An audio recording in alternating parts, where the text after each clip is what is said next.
రాజన్న సిరిసిల్ల జిల్లా తంగళ్లపల్లి మండలంలోని సారంపల్లిలో ఇటీవల వడగండ్ల వానకు నష్టపోయిన పంటలను మరియు సాగునీళ్లు అందక ఎండిన పంటలను BRS party working president MLA KTR పరిశీలించారు.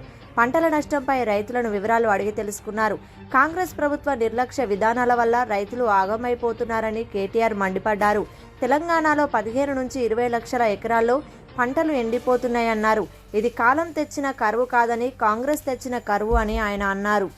పట్టదారులు కావచ్చు లేదా కౌలు రైతులు కావచ్చు, వాళ్ళు పడుతున్న ఇబ్బందులు గమనించి ఇప్పటికే 15-20 లక్షల ఎకరాల్లో ఎక్కడెక్కడైతే పంటలు ఎండిపోయినాయో ఆ రైతుల్లో భరోసా నింపడానికి, ధైర్యాన్ని ఇవ్వడానికి, అదేవిధంగా వారికి మేమున్నామని చెప్పడానికే ఈరోజు క్షేత్రస్థాయిలో మా పార్టీ నాయకులు అన్ని నియోజకవర్గాల్లో కూడా రైతుల దగ్గర పోతా ఉన్నారు, పర్యటనలు చేస్తూ ఉన్నారు. అందరినీ కూడా కలిసి వారిలో ఒక భరోసా నింపే ప్రయత్నం చేస్తున్నారు. రైతులు అడగలేదు, మిమ్మల్ని ఎవరు కూడా నిజానికి డిమాండ్ చేయలేదు. మేమే డిసెంబర్ 9 నాడు అధికారంలోకి వస్తున్నాం. ఇప్పటిదాకా లోన్లు తీసుకొని వాళ్ళు కూడా తీసుకోండి, నేను వెంటనే 2 లక్షల రూపాయల రుణమాఫీ చేస్తా అని చెప్పింది రేవంత్ రెడ్డి. మరి ఇప్పుడు 4 నెలలైనా కూడా రుణమాఫీ అనేది కనీసం ప్రస్తావన కూడా లేని పరిస్థితి ఈరోజు రాష్ట్రంలో చూస్తా ఉన్నాం.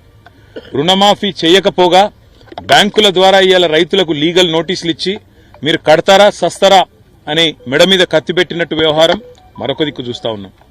ఇంకా దుర్మార్గం ఏంటంటే కేసీఆర్ గారు ఆనాడు 7,000 కోట్ల రూపాయలు తాను అధికారం నుంచి ఎలక్షన్లకు ముందు దిగిపోయే ముందు రైతుల కోసం, యాసంగి పంట కోసం 7,000 కోట్లు మరి రైతు బంధు కోసం పెట్టిపోతే ఇవాళ ఆ మొత్తాన్ని కూడా, ఆ సొమ్మును కూడా రైతులకు ఇయ్యకుండా, రైతులకు ఇప్పటి వరకు రైతు బంధు ఇవ్వకుండా కాంట్రాక్టర్ల ఖజానాలు నింపడానికి, కాంట్రాక్టర్లకు పేమెంట్లు చేయడానికి ఒక చిల్లర వ్యవహారానికి కూడా తెరదీసింది ఈ కాంగ్రెస్ ప్రభుత్వం.